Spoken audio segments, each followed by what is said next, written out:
माझी bargaining skill ऐका, तुम्हाला ऐकायला मला स्वतःला हसायला येतं बोलताना. ॲक्च्युली काय आलं, मी भाजी घ्यायला गेली आणि आता लिफी व्हेजिटेबल्स भेटतात थंडीच्या महिन्यात. तर मी विचार केला चला काहीतरी असं चांगलं खाऊया, लिफी व्हेजिटेबल्स खाऊया. तर मी ती चवळीची, जी तांदळीची भाजी आम्ही बोलतो, चवळीची भाजी जी असते, तर ती मी घ्यायला गेली. तर ती मला बोलली की 15 रुपयाला एक जोडी आहे. तर माझी बार्गेनिंग स्किल बघा.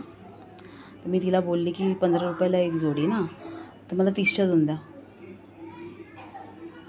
हे ॲबसेंट माइंडेड बार्गेनिंग स्किल झालं माझं. बोलली तर 30च्या 2 द्या. तर ती पण अशी हां ठीक आहे घेऊन जा असं करून बोलली. हां, आणि मी खुश झाली की मला असं वाटलं की अरे मला दोन पेंड्या भेटल्या 30मध्ये 2. मी अशी खुश झाली. मी माझ्या नवऱ्याला फोन करते, मी बोलते की अरे तुला माहिती आहे की मला 30च्या 2 पेंड्या भेटल्या, 15ला एक होती, 30च्या मी 2 घेतल्या. तर माझा नवरा बोलतो हां मग 15ला एक तर 30च्या 2च येणार ना. असं माझं, अशी मी बार्गेनिंग करते.